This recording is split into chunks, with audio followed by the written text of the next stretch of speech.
that you invested something. You not only invested your money, but if it wasn't something that worked right away, you felt more compelled to give it another listen. You felt more compelled. Like I think that now with access to so much, the initial response is if you don't like it, click, you move on and you find something you like and something that hits you immediately. And we developed these friendships with these records. Yeah. Because we had to give them a chance, just like we've had to give some of the people in our lives chances right. to endear us. Yeah. You know. And then you'd leave them out, your collection, where like people who came to your house could see them. Not me. Not you? No? No. They weren't allowed. Oh. My records. Nobody was... I honestly had an attic. Nobody wanted to come to my room. It was hot. It was very hot.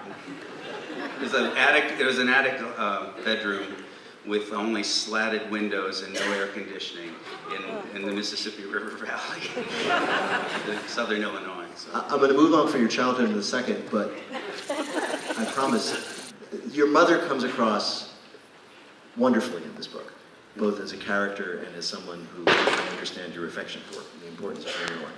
Your father, not so much, put it that way, although the stories you tell about him are great, like the one you just told, the Pinewood Derby story is great. They're all great. By the way, there's a story about a brown recluse spider bite, which is worth the price of the book, but you'll find that out for yourselves. Has time and the experience of parenthood and marriage yourself given you a different perspective on either of those people, most especially your father? This is a pretty heavy topic. I mean, I grew up on my mother's side of any dispute. Right. Very much aligned with her against, like almost literally against my father. Even though they stayed together and it was like, go to bed, Bob. You know, we're watching TV, you know, like my mom. He'd get up and storm around and she'd just stand her ground and say, you know, we're watching TV, or whatever.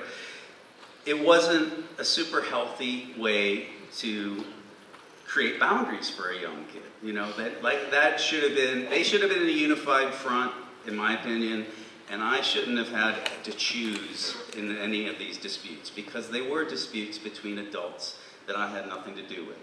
And so, the biggest reevaluation in my life for either one of them was when my mother died. And I had 10 years with my father without my mother, the weight of my mother's need for me to be aligned with her, right, putting a finger on the scale of how I saw my father. Right. And in those 10 years, I grew to really appreciate my father, yeah, in ways that I would have never, ever believed possible. And also, I think my father transformed a lot, yeah, in those 10 years. That happens as we get older, yeah, as you and I now know. Was your father there? I think he was, from some of the stories you tell, there to see the beginning of your success as a musician? Oh yeah, I mean, in good ways and bad ways. Yeah, I think that my mom and dad really loved coming to see us perform early on, and especially when there started to be crowds and things like that. But my father really could not go anywhere without drinking a lot and becoming the star of the show, which I bet you there are people here that my father bought pitchers of beer for. The Vic Theater or someplace, you know, that would be he loved that. He loved the notoriety of it.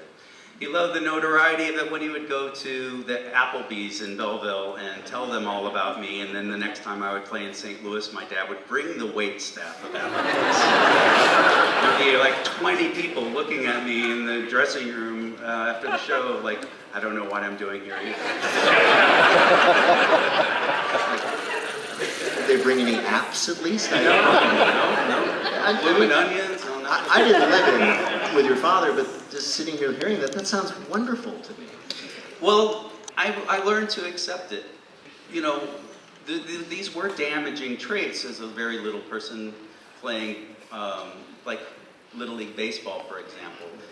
My father's social anxiety, I think he was treating that with alcohol his whole life, and so he couldn't come to watch a baseball game without a cooler of beer, and this is familiar for lots of people all over America, you know. But it would embarrass me, and he would eventually get to the point where it was embarrassing, and that was really hurtful. And so he didn't come a whole lot because my mom wouldn't let him come because she didn't like it. This is really sad. I'm sorry. My dad was kept very far away, and so much so that when I got sick in my sophomore year in high school with a migraine, I called for somebody to come pick me up from school, and my dad was the only one I could get a hold of, and he was at work. I sat outside for my dad to pick me up until about 5 o'clock at night, and my dad, when he finally arrived, was mad at me because he had gone to my grade school. He didn't know I had graduated. He was waiting for me in my grade school. Okay, that was sad.